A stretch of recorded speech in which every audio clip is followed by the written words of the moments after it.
Tachung von Matthias Zesch. Der Sepp ist mit der S-Bahn auf Lautra gefahren, auf eine Tachung.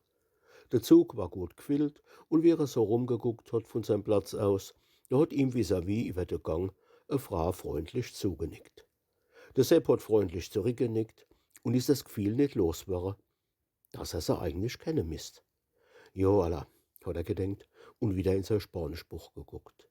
Da wollten sie nämlich Skifahren, er und seine Frau, die Tochter besuchen. Und Sepp, wo geht's hin? Hat die Frau gefragt, wie der Sepp grad mal wieder kurz geguckt hat, weil ein paar Leute ausgestiegen sind. Auf Lautre, auf eine Tachung. Aber bloß bis morgen, hat er gesagt. Und du? Ach, ich treffe mich mit Kollegen aus der ganzen Palz in Kusel.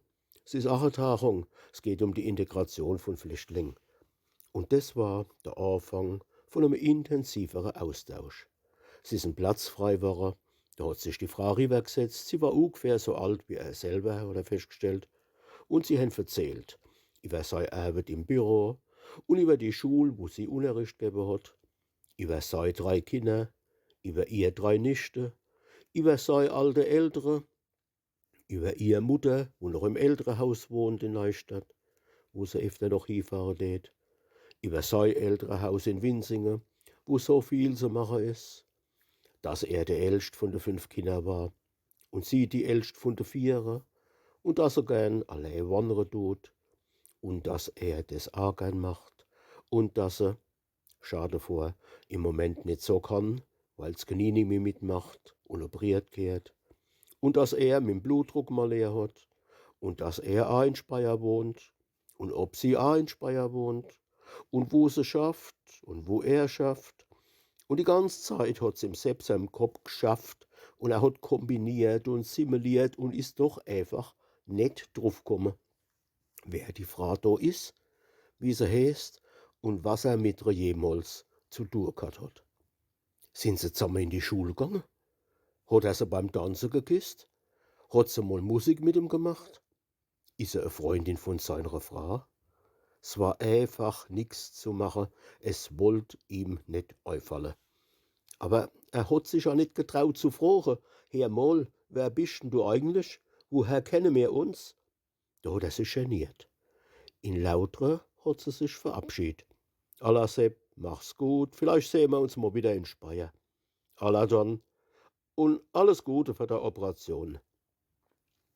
Bei seiner Tachung hat er die ganze Zeit weiter überlegt, wer das hätte sein können.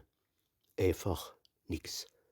Wie er daheim war, ist er an der Computer und hat bei aller Schule in Speyer nachgeguckt, ob ihm zu irgendeinem Namen von einer Lehrerin irgendwas dämmert. Nach einer guten Stunde hat er einen Namen gefunden, wo hätte passen können. Gabriele Roth, das kennt vielleicht passen. Da ist ihm eingefallen, dass einer von seinen Musikerkollegen aus der Swingband an derselben Schule ist. Dann hat er dann das nächste Mal gefragt, ob das die Frau Roth hätte sein können, wo damals nach Kusel gefahren ist, auf die Tachung mit der Integration. Und der Kollege hat gesagt, ja, das kennt so gewesen sein, die ist da hingefahren und die hat auch ein besseres Knie. Und hat auch die Krise vom Sepp ausgerichtet. Aber in der nächsten Probe hat er dem Sepp erzählt, dass die sich an nichts erinnern kennt. Und dass er auch niemand aus Winzingen kennen tät, wo mit drauf Lautre gefahren ist. Allerhaupt hat der Sepp gedenkt, geträumt habe ich das nicht. Und Alzheimer habe ich auch noch nicht. Wann die nimmi weiß, mit wem sie stundenlang im Zug gequatscht hat, brauch ich mir auch keine Gedanken machen, woher ich sie kenn. Aber wenn ich sie in der Maximilianstraße sehe, dann plärr ich quer über den Platz. Jo, Gabi, und wie geht's mit der Integration? Tut's Knie wieder? Da bin ich einmal gespannt auf deren ihr Gesicht. Und da kann die dann auch einmal tagelang kribbeln, woher ich das weiß.